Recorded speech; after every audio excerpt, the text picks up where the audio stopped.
Ladies and gentlemen, karibuni tena kwenye kipindi chenu pendwa cha Inuka Umiliki. Mwongoza kipindi ni mimi yule mama yenu, Mama JJ. Topic yetu mpya ya leo inasema una kipaji cha kutengeneza pesa ila una umaskini wa kutunza pesa. Ninarudia tena. Topic yetu mpya ya leo inasema una kipaji cha kutengeneza pesa ila una umaskini wa kutunza pesa. Sasa labda kidogo niongelee nini maana ya kipaji cha kutengeneza pesa. Kutengeneza pesa nataka niongelee tu vyanzo vya upatikanaji wa pesa.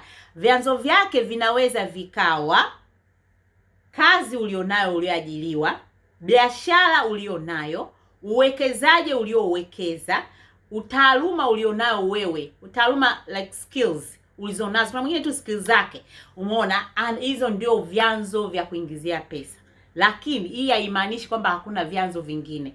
Mimi nimetaja hivi vyanzo vichache ili niweze kueleweka kwamba ninapoongelea kipaji cha kutengeneza pesa, maana yake katika hivyo vyanzo unavyovipatia wewe pesa. Sasa kwamba tunaamini kwamba nature ya mwanadamu ni mtu yoyote ambaye anakimbizana na maisha, kwenye kulima, kwenye chochote kile kinachomuingizia pesa ili aweze kukidhi mahitaji yake. Umeona? Katika mahitaji yake kuna mahitaji ya kawaida, chakula, malazi, mavazi. Hivi ni basic mwanadamu yoyote anahitaji. Lakini baada ya kupata ya basic mahitaji yetu, kuna vitu vingine ambavyo tunatakiwa kuviboresha. Kwa sababu tunavyosema nyumba ya gorofa ni nyumba, nyumba ya manyasi ni nyumba, lakini vyote vinatofautiana katika kuboresha, lakini vyote ni nyumba na vyote unaweza ukalala. Lakini hivi vyote vinatokana na kiwango chako wewe unavyozidi kubadilika. Ndivyo vinakusababishia wewe utoke kwenye nyasi uingie kwenye gorofa. Lakini vyote vikimaanisha ni kwamba ni nini? Ni nyumba. Au yule mtu anayevaa nguo ya kawaida ameshona kitenge chake na mwingine amevaa designer Gucci, lakini wote wamevaa tofauti, labda inakuwa tu ni level au viwango. Mimi nimemaliza katika hiyo. Nilikuwa najaribu kudadavua vyanzo vya upatikanaji wa pesa, umeona, au tofauti ya viwango. Sasa nimeongelea hivyo. Sasa nakuja kuelezea naposema hivi kwamba una kipaji cha kutengeneza pesa ila una umaskini wa kutunza pesa. Ni kweli umeajiriwa unapata pesa, ni kweli unamfanya biashara unapata pesa, ni kweli wewe mwekezaji unapata pesa, ni kweli una taaluma inakuingizia pesa, lakini baada ya few days huna pesa.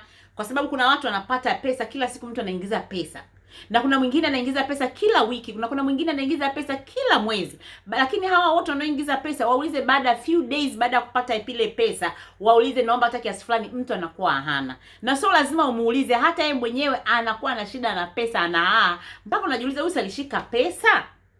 Kwa mfano, mtu anaweza akawa anaingiza milioni 2 kwa mwezi. Baada ya siku 2 baada ya kuingiza ile hela, muulize naomba 30,000, au yeye mwenyewe utakuta anatafuta 50,000 au 20,000. Na ukimuuliza ni kweli, sio kama na pretend, hana.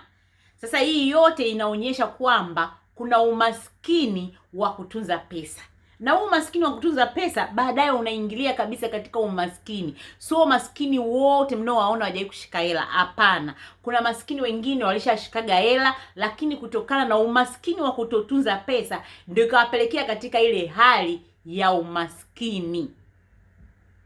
Mpaka hapo naona nimeeleweka. Labda sasa nielezee umaskini wa kutotunza pesa unatokana na nini? Sababu kubwa ya kutotunza pesa au kuwa na umasikini wa kutunza pesa unasababishwa na vipengele vifuatavyo. Kipengele cha kwanza, kutokuwa na discipline. Yaani kuna mtu anaweza kashika hela sasa hivi lakini discipline hana. Umeona? Kwa hiyo hela imeingia sasa hivi au imeingia mwisho wa mwezi, lakini kutokana na matumizi yake ambayo hayaeleweki, ambayo hayana discipline, ambayo haina kipaumbele katika matumizi yake, ndicho hicho kinachosababisha.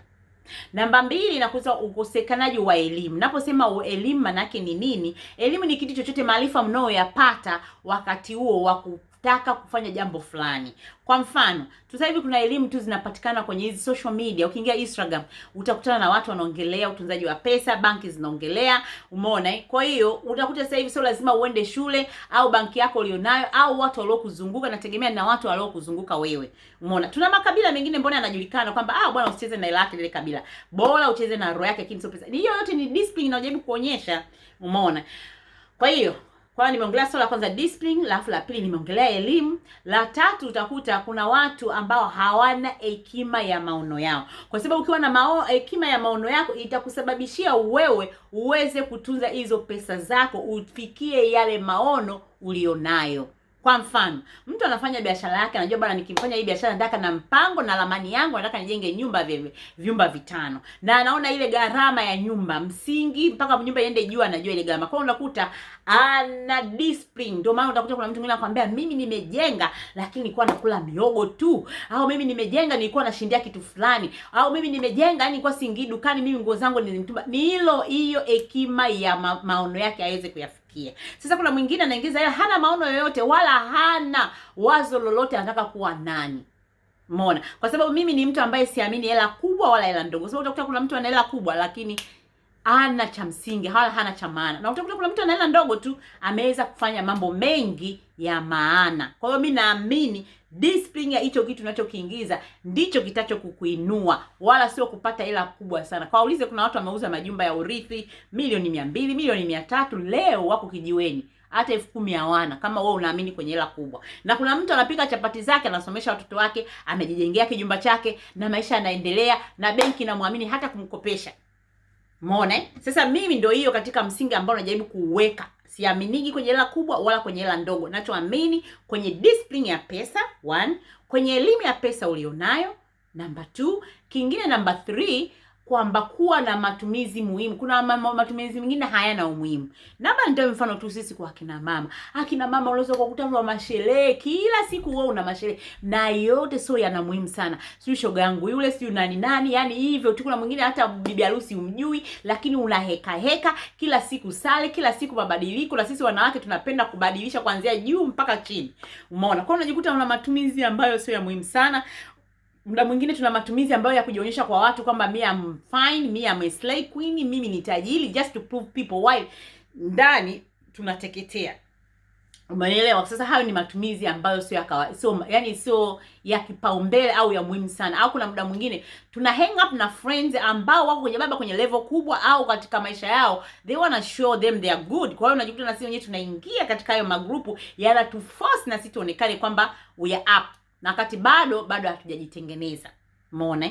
Kwa hiyo hizo ndizo sababu utakuta kuna watu wengi sana tumekutana na majanga hayo kwa vipengele kama hivyo. Vipengele viko vingi sana. Kwa hiyo mimi naomba niishie hapa. Mimi matumaini yangu mmenielewa. Na hii kitu yote ninayoongelea ni kwa ajili ya mabadiliko yako wewe ya kila siku. Hata mwanadamu tunavyosema kwamba enzi alivyoanza, wengine wanaamini kwamba alianza hivi akaenda hivi, hatua nyingine. Ndivyo na maisha yetu na sisi kila siku yanahitaji kubadilika, yanahitaji viwango vibadilike. Umenielewa? Kwa sababu kuna watu ambao wamekuzunguka wewe. I'm giving you example. Kuna mtu alikuwa anauza vitu vyake, anatembeza barabarani. Baada ya muda unamshangaa na duka. Baada ya muda unamshangaa na hoteli. Baada ya muda ana kitu kikubwa zaidi la mabasi. Hiyo yote ni process ya kujikubali wewe na discipline. Kwa hiyo ujumbe wangu wa leo lazima niseme kwamba wewe una kipaji cha kutengeneza pesa, ila una umaskini wa kutunza pesa. Ombi langu kwako, anza kujifunza, anza kujitoa katika umaskini wa kutunza pesa, na utaona mabadiliko yako, na utaona maongezeko yako. Kama uniamini, kaulize hawa watu wanaocheza kamari. Anashika hela sasa hivi anaingia kwenye kamari, baada ya muda hana. Siku hiyo imepanda sasa hivi na nyingine ameondoka. Kuna mfano mmoja, rafiki yangu alikuwa ananiambia kuna rafiki yake alipata hela, nikisema labda let me put in dollars. Yaani alicheza kamari siku hizo akaingiza kama dola 10,000.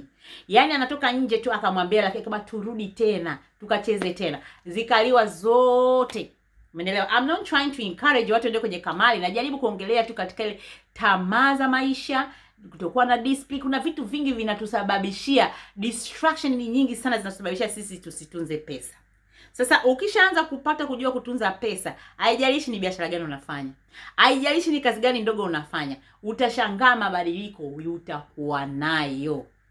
utakuwa nayo. Basi ngoja mimi niwaache hapo. Nawatakieni weekend njema, nawatakieni Valentine. Najua leo ni siku ya mtoko, leo watu mmejiandaa, lakini mimi jamani nawapenda sana. Yani happy Valentine my people. You have a great weekend. Enjoy as much you can, but don't forget to save the money. Okay, bye. Love you. Bye.